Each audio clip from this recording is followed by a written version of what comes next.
Radhe Radhe friends, welcome you all on my channel. मैं हूँ Vaishnavi and मैं कर रही हूँ सीरियल 2025 की प्रिपरेशन। एंड वैसे तो हर रोज़ सुबह ना मैं 4:30 बजे उठ जाती थी, बट आज ना मेरी नींद लेट खुली थी, तो आज मैं उठी थी 5:30 बजे। एंड उठने के बाद मैंने ग्रीन टी पिया। देन मैं थोड़ी देर एक्सरसाइज करती हूँ एंड देन मेडिटेशन करती हूँ। एंड अभी ना आपको मेरी आवाज़ थोड़ी सी अजीब सी आ रही होगी, तो उसके लिए सॉरी, क्योंकि मेरी ना तबीयत ख़राब थी एंड मुझे कोल्ड भी हुआ था, तो इसी वजह से मेरी आवाज़ थोड़ी सी अजीब सी हो गई है, तो प्लीज़ बेयर दैट।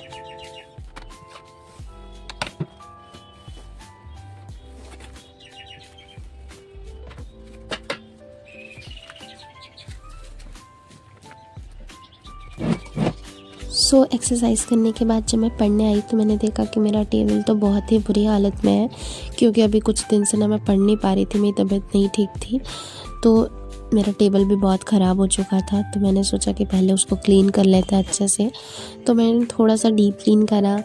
एंड ये एएसएमआर काफ़ी अच्छा लग रहा था, तो मैंने सोचा कि इसकी साउंड ना ऑफ करूँ।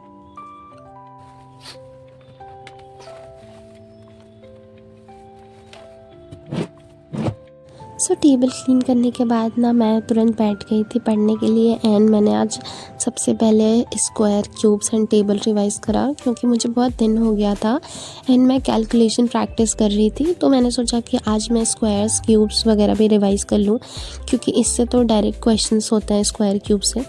तो इसलिए आई थॉट कि एक बार ही रिवाइज़ कर लेते हैं, क्योंकि रिवाइज़ नहीं करेंगे ना तो वो वापस भूल जाता है। एक रीज़न ये भी है ना कि मैं जब सेम टास्क हर रोज़ करती हूँ ना तो मैं बोर भी हो जाती हूँ। तो मैं इतने दिनों से कैलकुलेशन प्रैक्टिस कर रही थी ना, तो मैं बहुत बोर हो गई थी वही सेम सेम सेम। एंड अभी मैंने जब टेबल भी जब याद कर रही थी ना मैं, तब भी मैं बोर हो गई थी, क्योंकि मैं रोज़ टेबल एंड स्क्वायर क्यूब याद कर रही थी, तो उससे भी मैं बोर हो गई थी। तो ऐसे मैं थोड़ा थोड़ा चेंज कर लेती हूँ।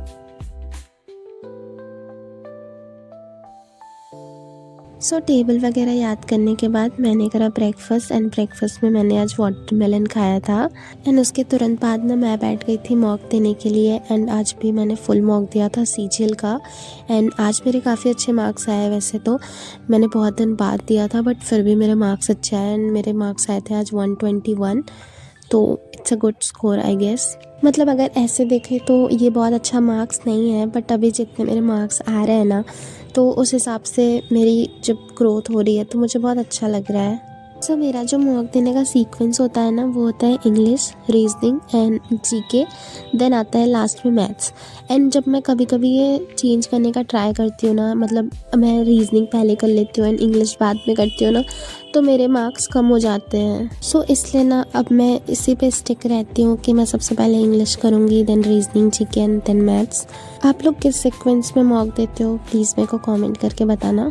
मॉक देने के बाद ना मैं थोड़ी देर ब्रेक लेती हूँ एंड उसके बाद ना मैं तुरंत बैठ जाती हूँ वो कैब करने के लिए। एंड वो कैब में ना मैंने आज भी जो पहले करा था ना उन्हें ही रिवाइज़ करा, एंड देन वापस आगे का भी नया कुछ वो कैब्स करा था। और वो कैब में ना मैं अभी ईडियम्स एंड फ्रेजेस कर रही हूँ, but I think I should start antonym and synonym also. मैंने वैसे तो सोचा था कि एक बारी ईडियम्स एंड फ्रेजेस ये जब कंप्लीट हो जाएंगे ना तब मैं एंटोनिम सिनोनिम याद करूँगी, बट अभी ना मॉक में बहुत सारे एंटोनिम एंड सिनोनिम्स आ रहे हैं एंड मुझे कुछ कुछ बहुत ज़्यादा ही टफ लगते हैं, उन्हें मैं बिल्कुल भी गेस नहीं कर पाती हूँ। तो आई थिंक मुझे अभी एंटोनिम एंड सिनोनिम स्टार्ट कर देना चाहिए।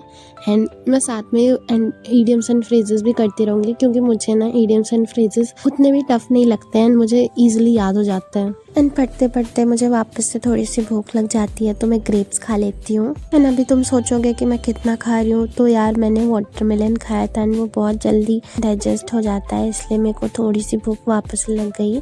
एंड अभी ना मैं फ्रूट्स वगैरह थोड़ा ज़्यादा खा रही हूँ, क्योंकि मेरी ना तबीयत ख़राब हो गई थी एंड गर्मियाँ भी आ गई हैं, तो जितने वाटर बेस्ड तुम फ्रूट्स खा सकते हो ना उतना अच्छा है। एंड अपने हेल्थ का प्लीज़ ध्यान रखना, क्योंकि अभी ना मौसम चेंज हो रहा है, दिन में बहुत गर्मी होती है एंड रात में मौसम ठंडा हो जाता है, तो इसलिए ही तबीयत ख़राब हो जाता है, तो थोड़ा सा ध्यान रखना। मैंने अराउंड 45 मिनट्स वो गैप करे थे। सो वो कैब करने के बाद मैंने थोड़ी देर ब्रेक लिया एंड देन वापस पढ़ने बैठ गई। एंड अभी मैंने स्टार्ट करा है एंशिएंट हिस्ट्री। सो पहले तो मैं ना फोकस नहीं कर रही थी एंशिएंट हिस्ट्री पे उतना ज़्यादा, क्योंकि एंशिएंट हिस्ट्री से मुझे क्वेश्चंस नहीं दिखते थे। बट अभी क्या हुआ है ना, एसएससी में थोड़े से चेंजेस होने वाले हैं। जो पेपर जो बनाता था एजेंसी, वो शायद चेंज होने वाला है। तो मे बी अभी जो पेपर में क्वेश्चंस आते हैं ना, वो थोड़े चेंज हो जाए, थोड़े बहुत, मतलब पैटर्न तो सेम ही रहेगा, बट वही है कि कहाँ से क्वेश्चंस आएंगे अब ये प्रेडिक्ट कर नहीं सकते। तो अभी सारे जो पार्ट्स हैं ना जीएस के, उन सबको फोकस करना पड़ेगा इक्वली।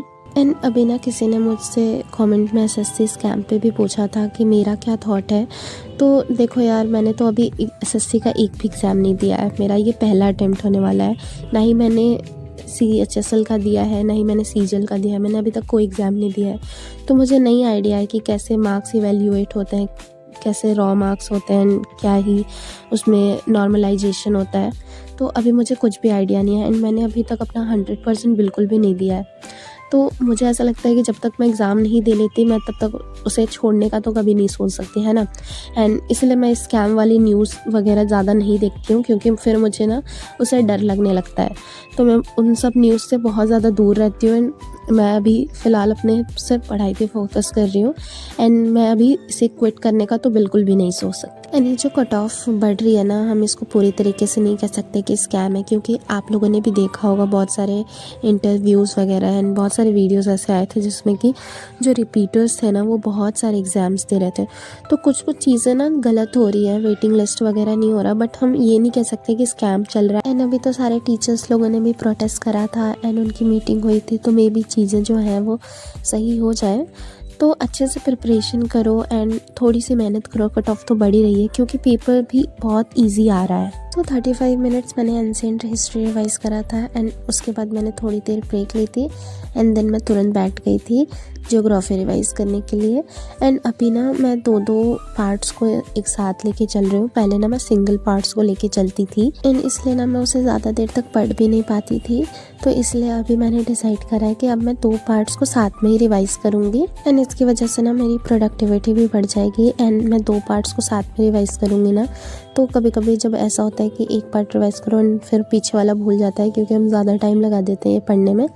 एंड अभी जब मैं जियोग्राफी कर रही थी ना, तो मुझे ये रियलाइज़ भी हुआ, क्योंकि मैंने जब पहली बार पढ़ा था ना, तो मुझे काफ़ी टाइम लग रहा था एक पार्ट को रिवाइज़ करने में। बट अभी मैंने ये काफ़ी जल्दी ही कर लिया रिवाइज़, क्योंकि मैंने एक बार पढ़ चुकी हूँ, तो मुझे इस बार काफ़ी चीज़ें याद हो गई थी।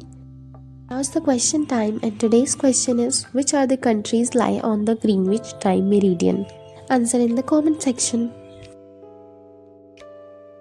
मैंने अराउंड 35 मिनट्स तक जियोग्राफी भी रिवाइज़ करी थी एंड देन मैंने नहाया एंड अपना लंच बनाया, देन मैंने लंच भी करा।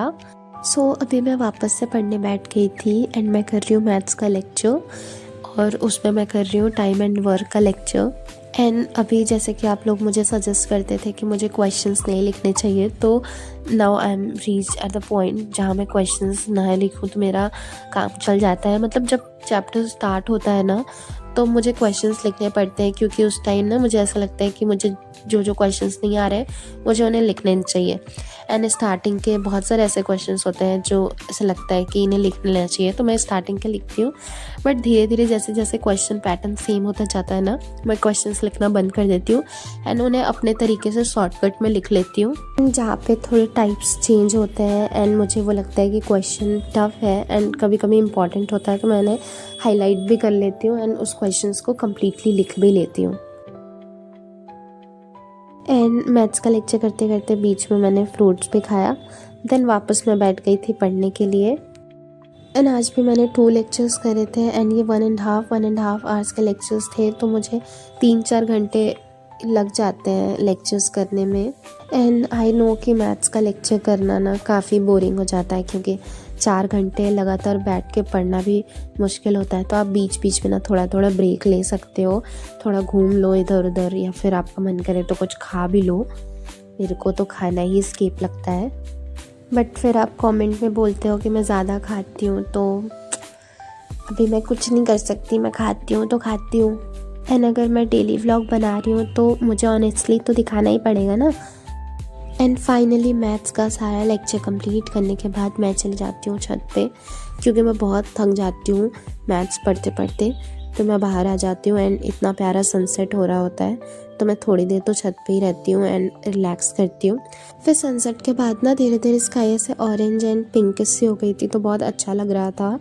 एंड देन वापस छत से आने के बाद मैंने अपना डिनर बनाया था एंड डिनर में मैंने भुजिया बना ली थी, रोटी तो एक ही बची थी, तो वही डिनर करा एंड देन वापस पढ़ने बैठ गई थी मैथ्स के PYQs करने। एंड अभी फ़िलहाल ना कुछ दिनों से मैं टाइम एंड डिस्टेंस के ही PYQs किए जा रही थी, तो फाइनली आज सारे क्वेश्चंस इस चैप्टर के कंप्लीट हो गए। सो जब मैंने चैप्टर स्टार्ट करा था ना, तो मुझे काफ़ी टाइम लगता था क्वेश्चंस को करने में, बट अभी ना स्पीड मेरी काफ़ी सही हो गई है इस चैप्टर में, तो अभी मुझे काफ़ी कम टाइम लगता है इसकी क्वेश्चंस करने में। मैं काफ़ी जल्दी जल्दी कर लेती हूँ। पहले मुझे ऑलमोस्ट 2 आवर्स लग जाते थे 50 क्वेश्चंस करने में, एंड देन फिर 1.5 घंटे हुए 50 क्वेश्चंस के लिए, बट आज मैंने 75 क्वेश्चंस ही कर लिए 1.5 घंटे में। आई नो ये बहुत अच्छा टाइम नहीं है, बट क्योंकि मैं ये पहली बार कर रही हूँ ना, तो मुझे ये सही लग रहा है। सो वैसे तो हर रोज़ मैं 11:30 बजे तक फ्री होती थी, बट आज ना मैं 10 बजे तक ही फ्री हो गई थी, तो मैंने थोड़ी देर वीडियो एडिटिंग करी थी एंड मैंने कुछ और पढ़ाई नहीं करी। So that's it for today guys, thank you for watching, bye bye, take care.